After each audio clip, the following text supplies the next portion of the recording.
Guayaquil may not be a household name, but Ecuador's second largest city has lived through one of the most horrific local outbreaks of the coronavirus anywhere in the world. A CNN analysis shows the virus death toll in Guayaquil could be 17 times higher than official data suggests.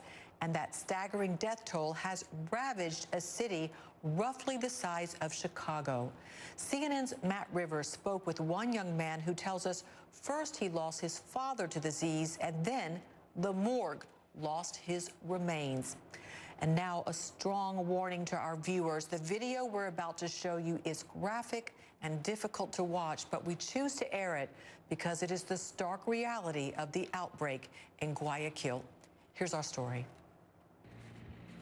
These are bodies piled in open shipping containers outside a hospital in Guayaquil, Ecuador, the country's second largest city. The person who shot this video shared it with CNN. And if just watching the video is difficult, imagine going through those containers in person looking for your dad's body. That's what Arturo Ramos says he had to do. One in the top of each other, one crossing each other. It's really devastating. On March 31st, his dad, Flavio, couldn't breathe after being turned away at 10 different hospitals because they were full. Ramos said his dad was finally admitted at the 11th. Flavio was placed in a wheelchair like this one and taken to a room with no bed.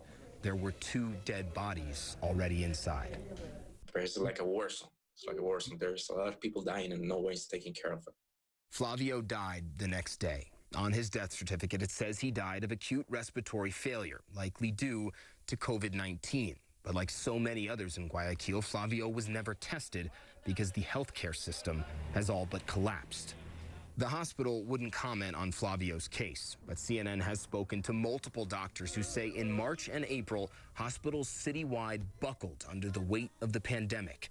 Their facilities were overwhelmed almost immediately after the outbreak began, doomed by a lack of staff and supplies.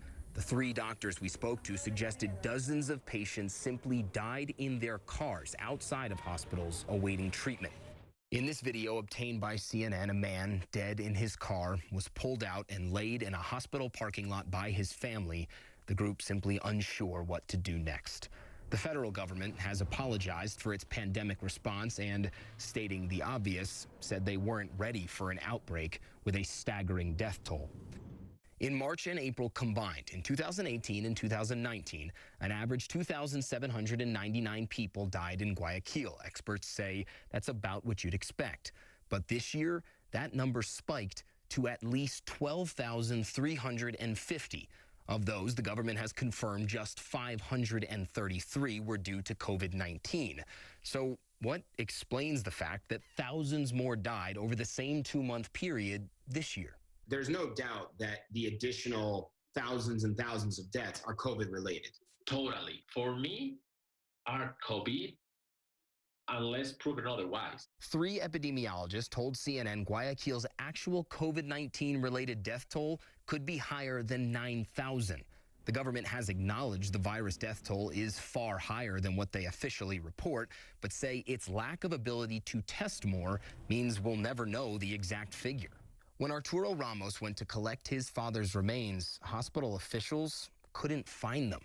He says he had to search on his own, both in the morgue and in these shipping containers. And after 5 days of looking through hundreds of bodies, Ramos says he never found his dad. I couldn't go anymore. Mentally, I wasn't like 100%. The government didn't respond when asked about Flavio Ramos or the shipping containers, but say many families are still missing dead loved ones.